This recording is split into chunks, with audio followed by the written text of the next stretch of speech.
Hello, Facebook. I hope this is coming through. I just set up a new studio and I forgot Pinky outside. Poor Pinky. Happy New Year. Sorry, it's been a couple of weeks. Last episode was episode number 25, and that was tax loss harvesting episode part 1. If you're out there, thank you for the people there. If you can hear me and see me, please just give me a thumbs up. That'd be fantastic as I'm testing out this new setup. Hopefully it's working. On that day that I did that broadcast, that was Christmas Eve. I had done the first part of our tax loss harvesting series. Hoping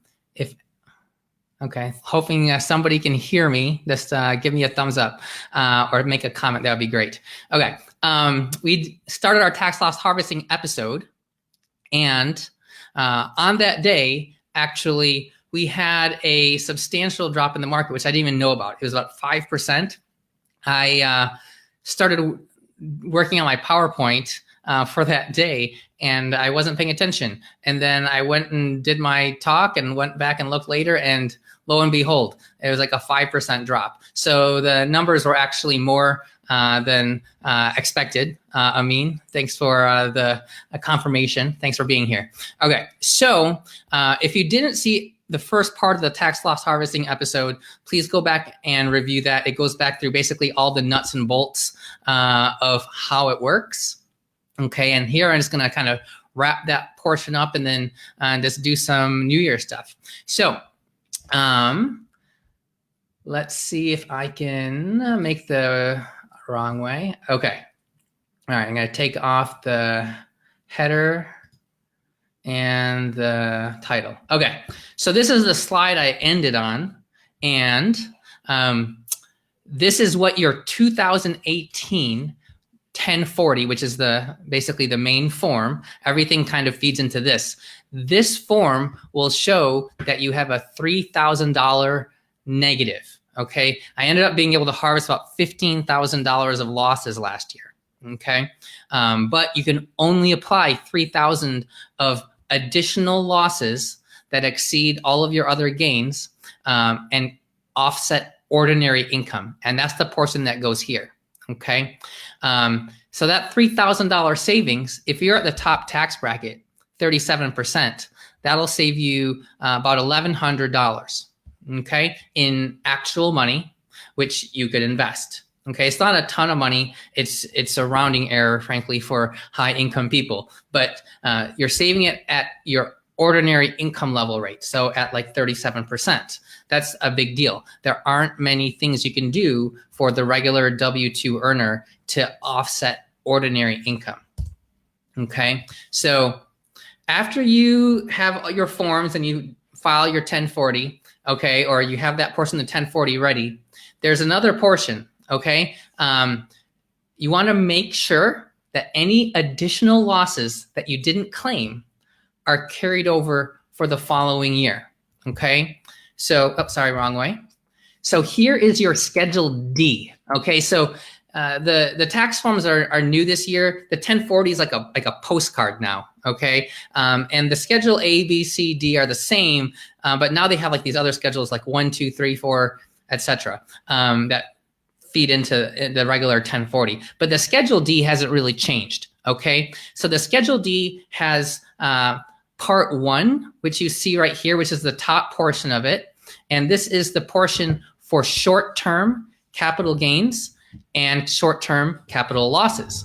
So, if you ended up selling something that you bought within the same year or less than 365 days ago, those would be short-term capital gains or losses. Okay. Now, in our example, I had sold shares that I had bought for about $89,000 or so. Okay. Now, all of those shares were bought within the same calendar year. So those losses are all short-term capital losses. Okay. Ended up being about $15,000 of short-term capital loss. Okay. So $3,000 could be applied to my ordinary income on the 1040. All the rest of it, the other $12,000 that we didn't capture, okay, it goes into like a little piggy bank. I actually, there we go. All right, there's my piggy bank. Okay, so it goes into your capital loss piggy bank. So this is a little account you have with the IRS that you have to keep track of year after year, which is why it's so important that you put this extra portion into this box, because you're going to carry that forward to the 2019 tax return. Okay. Now, the bottom portion of this is long-term capital gains or losses. So things you've owned for over a year. Okay. So if you sold something and you've owned it for over a year and it had gained value, that would be a capital gain, a long-term capital gain. And if it lost money, it'd be a long-term capital loss. Okay, all the additional capital losses that aren't applied to the 1040 and that $3,000 gets carried here for the next year. So you have basically two different piggy banks. You have your short-term capital loss piggy bank your short-term capital loss piggy bank and your long-term capital loss piggy bank. And these just carry forward. Okay, so is it worth it? Okay, it's only $1,000 on this example. Okay, now I harvested $15,000 of losses. Okay, so that could be $3,000 for the 2018 return, another $3,000 for 2019, another $3,000 for 2020. If we can do that for 5 years, 18, 19, 20, 21, 22. Okay, so I have enough losses to fill up my $3,000 of capital losses. Okay. Now, let's just pretend, okay, that I am able to do this $3,000 loss for the next 30 years. So I just put in the tax savings. Okay, I put this into moneychimp.com compound interest calculator. I put $1,110, okay, and I put that money in every single year for 30 years, and we're just going to assume a 6% return, okay? Over 30 years, you keep doing this, that ends up being $93,000. Okay, so it's a reasonable amount of money, especially since you're putting $30,000 into it, okay, or $33,000. It will end up tripling in value over your 30 years that you do this, okay? So yeah, it's worth a reasonable amount of money, but again, it's only $1,000. You could maybe save $1,000 a year and it would be the same thing, assuming you invested that money. Now, if you do this, so for example, we captured $15,000 of losses, this is good for 5 years, okay? And I could do this again, let's say 5 years from now. If I had 15,000 of losses, that would cover me for the next 5 years. Whenever the market takes a downswing and you can capture a bunch of losses, you can capture enough to last you for a long time, okay? Now, there is one of my earlier episodes, episode 17, talks all about the capital gains taxes and the different rates, and they go from 0% up to 23.8%. Okay, now that's just kind of, you can go back and learn about capital gains. Just kind of put this plug in there. But one of the biggest benefits of tax loss harvesting is not the $1,000. Okay, it's the fact that you create a bank. Okay, you have this big piggy bank of long-term and short-term losses that you can apply in the future. Okay, so let's pretend I have a property, okay, and I sell it with a $15,000 capital gain, okay, and let's say I sold it last year. Now, that capital gain of $15,000 to me would have been taxed at 23.8%, okay?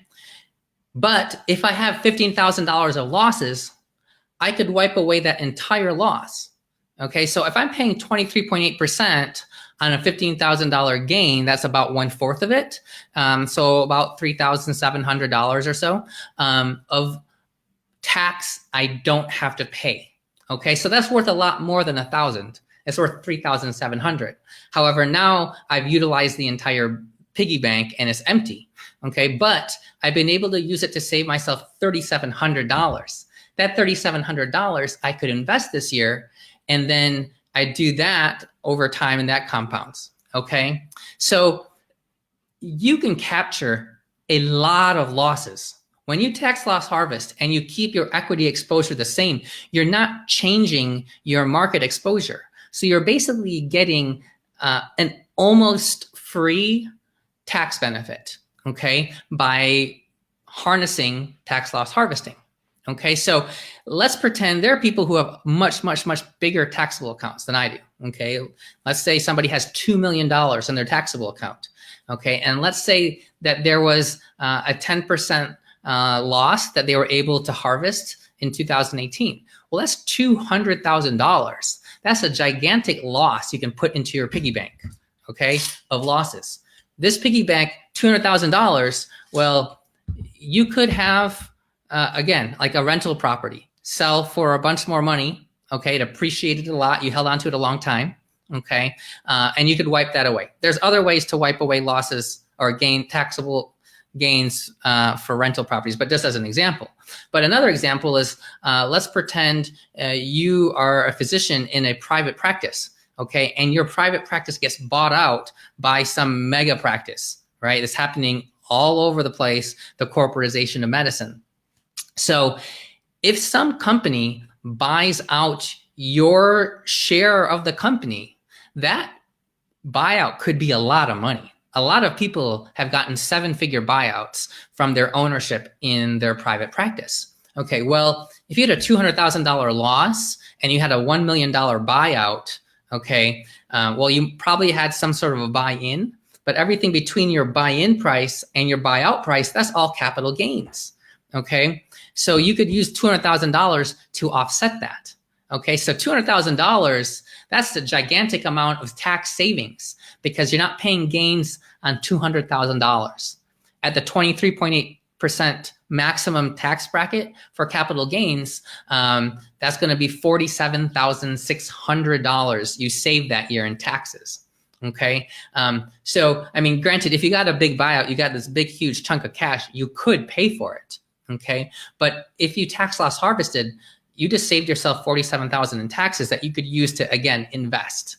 Okay. So when you capture these losses, you can have big, huge opportunities to save on taxes whenever it is that you get some sort of a bolus of capital gains. Okay. Now, some people may never have that happen. Okay. You may basically never have a big sale. You might just keep growing a taxable account and harvesting whenever you can. And you keep banking more and more and more and more losses as you get older. Okay, I'm just going to take off this slide for a second. Okay, so you're banking up all these losses. Then when you're in retirement age, okay, and let's pretend you're pulling off $100,000 a year from your taxable account, okay? You may be living off of much more than that because you have like a Roth account as well. But let's just pretend you're taking $100,000 out of your taxable account, and that $100,000 is coming out as your part of it is like your basis, the amount you invested. Part of it is capital gains, and then part of it is also dividends. Well, if you have this big, huge bank of losses, all the capital gains you can wipe away with that big bank of losses. Okay. Now, then you're only paying tax on the dividends, okay? And the dividends, you can, if you strategically do it, you can, at $100,000, if all that income is dividends, with the current tax law, you would basically be paying 0% tax on all of those dividends because you would be doing it at the bottom tax bracket of dividends. So you could potentially make your entire retirement tax-free because your bank of losses is offsetting capital gains. And if you keep yourself at the 0% dividend bracket, well, what are you getting taxed on? Okay. So it can basically help convert your taxable account into a much larger Roth IRA where the money comes out tax-free. Okay, if you're strategic about the way you do this over time. Okay. All right. So we'll go to the next slide here. So again, if you are doing an IRA through the back door, okay, which gives you a very small benefit, okay, you should be harvesting your tax losses through the front door. Okay, and what that means basically is The IRS gives this to you directly. They say capture your losses. So just do it. It's a tax deduction. Okay, a backdoor Roth isn't even a deduction. It's just a way of putting money into a Roth IRA for high income people. Okay, now, so that's basically the tutorial and the explanation of why. Okay, but for those of you keeping score, when I did my tax loss, I had already gone through like all of my preferred mutual fund investments in my taxable account. I had like no more options. So I went to a total world index fund. Okay. Now, in doing that, I had gone from all domestic, like $89,000 of domestic, to $89,000 of total world, which is split up between US and international. Okay. So if I change my exposure to different markets, I'm not really tax loss harvesting in the pure sense, in that I am taking on an additional risk because I'm changing my investment. And if one of them, for example, if the US market started to recover the next day and the international market did not, well, I would have missed out on a portion of that loss. Okay, so you really want to keep your exposure as close to the same as possible by choosing, correlated funds. Okay, so I went to an all-world fund, which now my taxable account looks pretty clean. It's basically this one fund, and then I have a money market account, and I have a very small amount in my large cap US. Okay, but it's basically all of my index equities are in this total world. So how did I keep my exposure the same? So what makes it up? I had to find out what made it up. I did this all like relatively quickly because I had to get this done on time. But I knew it was about half-half. But I looked on the Vanguard's page, okay, and let me make this bigger. Other way. Okay, so I went to Vanguard's page. Okay, I looked at the Vanguard Total World Stock Index Fund. Okay, and it said that North America was like 58.4%. Okay. If you go to the next slide here, if you go to the next, further down, it breaks it up into all the different countries, and the United States was 55%. Okay, and that meant that everything outside the United States was about 45%. Okay, so I had $89,000 that I harvested by selling. Okay, and so basically 50,000 of that was US, and about 40,000 of that was not US. Okay, so I converted 90,000 of American to 50,000 American and 40,000 international. So to keep my exposure the same, I went to my 401k, where I also have investments. Okay, but I had to be able to find something in my 401k that I could do the opposite trade. Okay, so I looked at my options. Okay, I went into my Fidelity account where my 401k is. Okay, and I go here where it says change investments.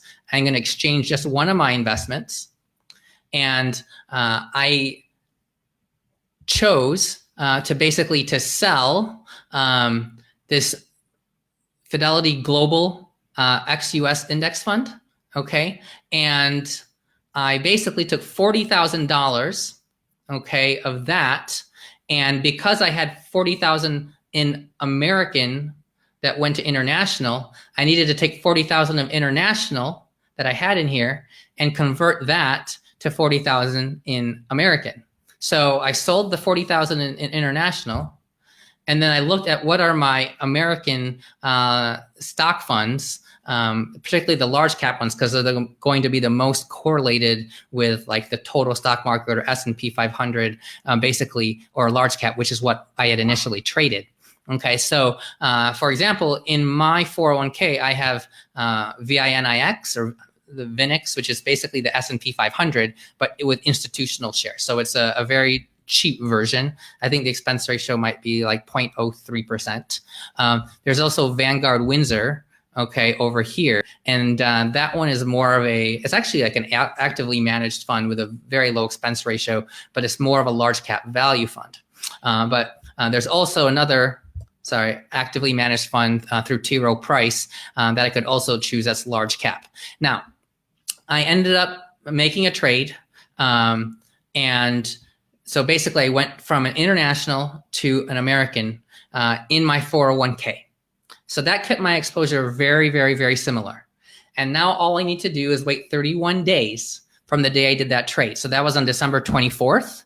Okay, and there's 31 days in December. So on January 24th, 2019, I will be able to trade back to my original position in my 401k. Okay, and I could trade back from Vanguard Total World Index in my taxable account, and I could take that back to where it came from. Okay. However, if there are capital gains between that 31-day period, then I would be capturing short-term capital gains, which I pay 40.8% tax on. Okay. So I might not do that. It just depends on what happens. So we will see. We will find out on January 24th what the market looks like. Okay, so that's the end on the tax loss harvesting portion. Now, so many people have questions about wash sales, and I went through a number of examples there. Okay, now as a kind of a refresher, I don't know if I went over this as clearly at the beginning. Okay, but when you have tax loss harvesting, or when you are tax loss harvesting, that is something you want to do in a taxable account. Okay, I want to unshow that. Hide. 1 second. I'm trying to bring that. Okay, just me. Okay, only in a taxable account. So this is for people who you already filled up your other tax advantage buckets. Okay, if you have all your money in a Roth IRA, 401k, 403b, 457, and you don't have a taxable account, that's fine. Okay, but for people who have a taxable account, that's where you do tax loss harvesting. Okay, now you ideally want to have specific identification of shares set up for every single investment you have. Okay, now you only want to sell the lots that have losses.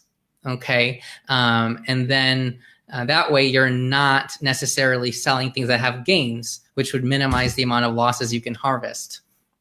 Okay, so in my example, I only had like a couple tax lots. I keep my account relatively clean because every time I tax loss harvest, I'm basically just kind of rolling everything one to the next to the next. And I don't invest a lot of money very regularly, like monthly, into my taxable account in equities. I kind of get the amount of equities I want to, and then I just kind of leave it there. And then I put the rest of it in money market account. So it's not like I'm putting in X amount of dollars every month. So I don't have a lot of different tax lots. Okay. But ideally have everything set up to specific identification of shares so that you only have those losses that you want to captured. Okay. So how do you avoid wash sales? Now, if you look at your entire portfolio, and I routinely tell this to people, you really only have one portfolio. Okay, people ask me, what should I invest in my 401k? What should I invest in my IRA? Well, these are all just your accounts, okay, and they just have different tax coding. What you really want to think of first is your global asset allocation. Okay, then you can decide what goes where, but really your global allocation is what matters. Now, if you really want to tax loss harvest a lot, it makes it easier if your taxable account only has funds that you don't have anywhere else, okay, especially your IRA. The IRS has come out and said that if you have trades in your IRA, those can trigger wash sales. Okay, in your employer account, like a 401k, 403b, 457, have not seen anything that has clearly said one way or the other if those are affected and can cause wash sales. Some people believe no, some people say yes. But if you want to be super conservative, okay, and just not have to worry about it, then have ideally different funds in your taxable account than you have everywhere else. Okay, so for example, you could make it really simple. You could even have something like a target date fund, okay, in all of your retirement accounts, like your IRAs, especially because they're likely smaller balances. And then even at your work accounts, if you're trying to be super conservative, if you have good options. Then in your taxable account, you basically fill up your taxable account to get the allocation you're looking for. Okay, this may or may not be possible depending on what the balance is of your taxable account in comparison to the rest. But that would be one way to do it. Okay, another way is to have similar but different accounts in or investments in different retirement accounts. So, for example, if my wife has TIAA CREF, okay, she has like an international index fund that tracks a different index, okay, than Vanguard's international. Okay, so I can swap international with something in her accounts without it having any effect on wash sales in the taxable account. Okay, my 401k, I usually just have like one fund in there. It's all S&P 500, and then we just balance everything else elsewhere.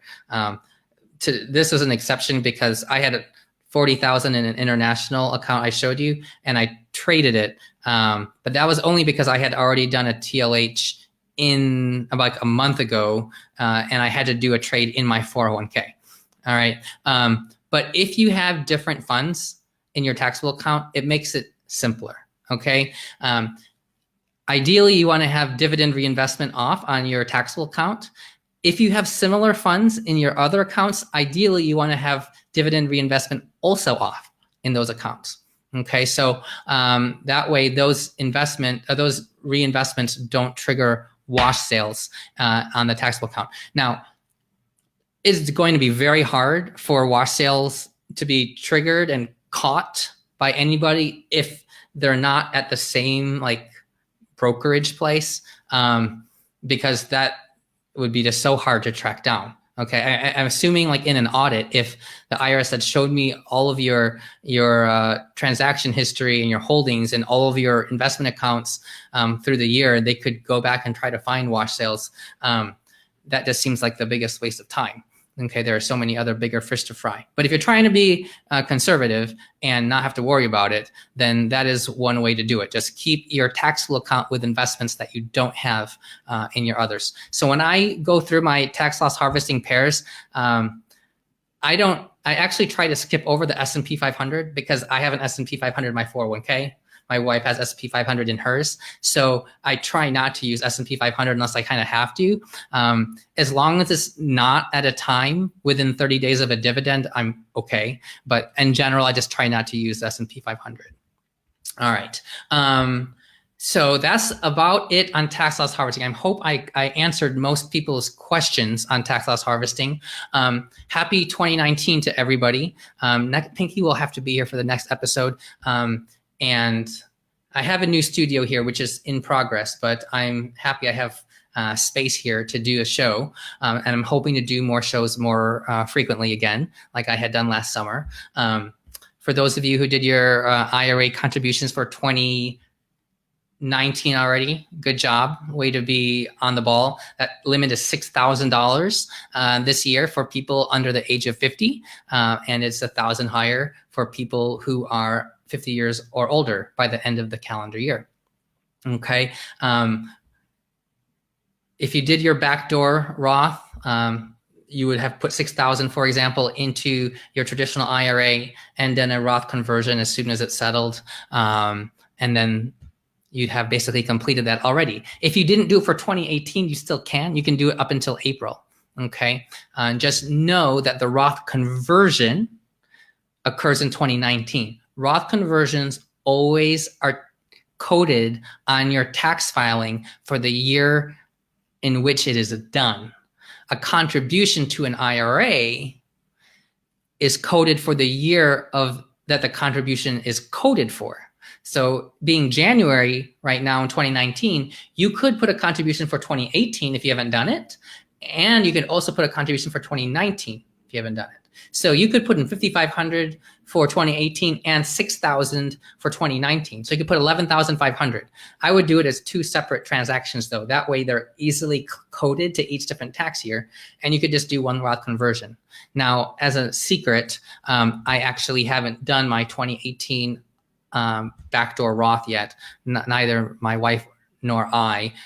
It was on our list of things to do for 2018, but our money in our self-directed IRAs has been in an investment for the whole year. And so having 5,500 sitting in cash in a self-directed IRA doesn't really do anything for you. So we've just been waiting, and I might wait until April and then just do both of them at the same time. Then I'll have 11,500 for me, 11,500 for her. That's $23,000 that we could maybe invest into something. But there you go.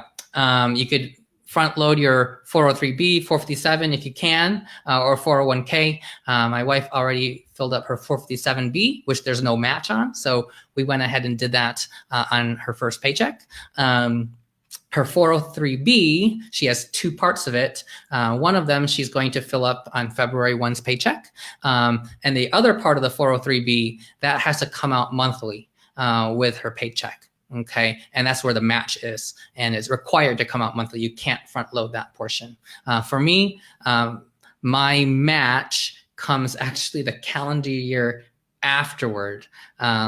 So like I haven't gotten my 2018 match yet. That comes to me in the summertime. It's confusing, but I'm allowed to front load. It doesn't affect my match. So I will front load my 401k with my paychecks from this month. We kind of have a maximum of 70% of your paycheck. So even if you wanted to put 100% in, they don't let us do that. So I had set to 70%, and then it just basically fills up within a couple paychecks. So front loading is a fantastic way to get these things done, and statistically tends to be a superior way to invest because you will have more time in the market. And because the markets go up 2/3 of the time in any calendar year, you end up on average doing better by front loading your accounts. And you do this every year at the front of the year. Over time, you kind of wash out the statistics of the losses and you end up being ahead. But don't, if you front load this year and then it goes down like 10% like the next day, just don't worry about it. That's just how it is. It'll come out in the wash. It will. All right. If there are any questions, I'm happy to take them. Otherwise, we will wrap up episode number 26. Also, if you're on Facebook because you're watching this right now, we do have a Facebook group that I opened up a couple months ago, and now we're trying to pick it up and be more active in it. It's called the 39.6 community. You can just search for it on your Facebook search at the top, and you can join the group. And if you have questions, there's a good place to post them. And then I will try to do an episode where I answer people's questions from the forum. So that would be fantastic. So please join the group, tell your friends, share an episode. These all get saved on the website 39.6.com. That's 39point number 6.com. So until episode number 27, I'll see you later.